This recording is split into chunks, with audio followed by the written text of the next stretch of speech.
तीन मांत्रिक पार्ट 4 ये। जैसे ही पिंगल भल्लूक केतु की ओर बढ़ा, एक कठोर आवाज ने उसे चौंका दिया।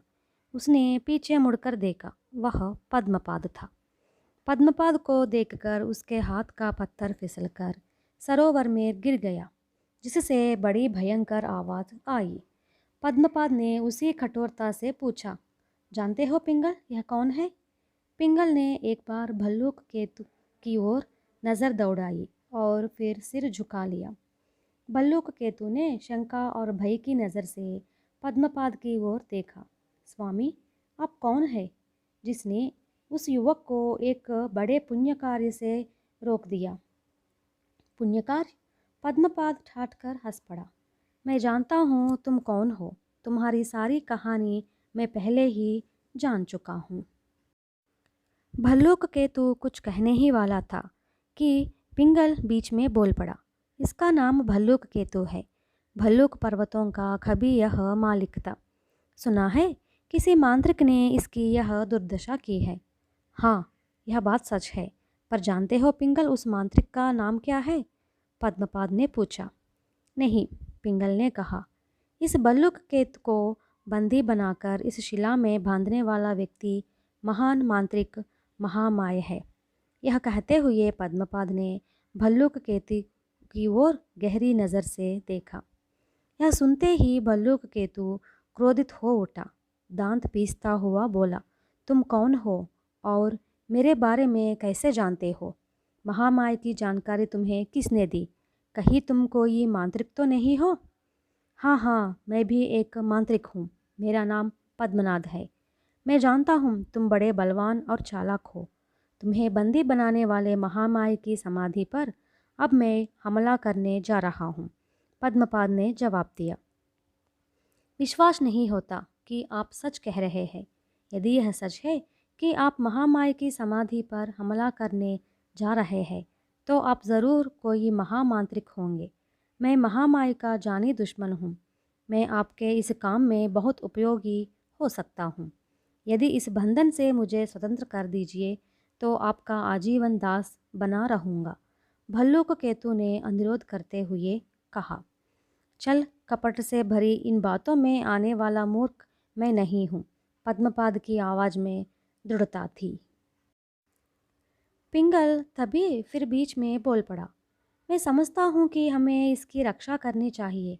सुना है किसी शाप के कारण यदि यह वचन भंग करेगा तो इसके सिर के टुकड़े हो जाएंगे।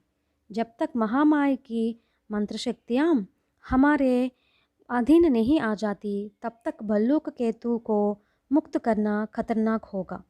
तुम इसकी बातों पर विश्वास करके अपने को खतरों में न डालो, पद्मपाद ने पिंगल को समझाया। भल्लूक केतु ने पद्मपाद से पुनः कुछ अनुरोध करना चाहा, किंतु पद्मपाद उसको रोकते हुए बोला, भल्लूक, तुम अपनी चिकनी चुपड़ी बातों से मुझे धोखा नहीं दे सकते। महामाय जिस टूटे मंदिर में समाधिस्थित हुआ है, उसमें प्रवेश करने के बाद ही तुम्हें इस बंधन से छुड़वाऊंगा। तब तक तुझे यहीं पर रहना होगा।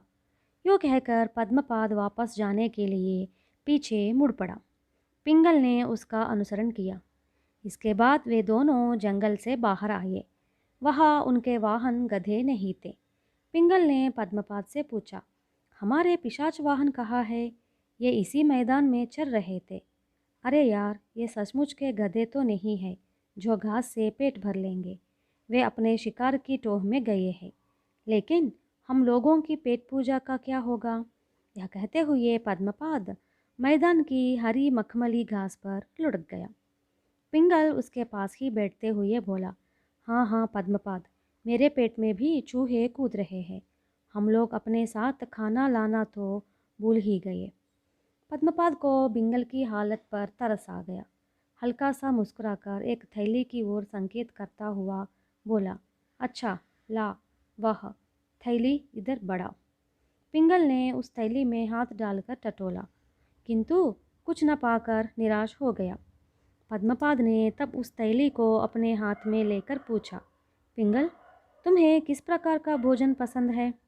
तुम्हारे मनपसंद व्यंजन क्या है? ओह, क्या किस प्रकार का? भूख से तड़पने वाले के लिए तो रूखा सूखा भोजन ही लड्डू के समान है। पद्मपाद ने थैली का मुंह खोला और उसके अंदर झांक कर देखा। फिर धीरे से कोई मंत्र जाप कर बोला, पिंगल, अब थैली के अंदर देखो। यह कहकर उन्होंने पिंगल की ओर थैली बढ़ा दी।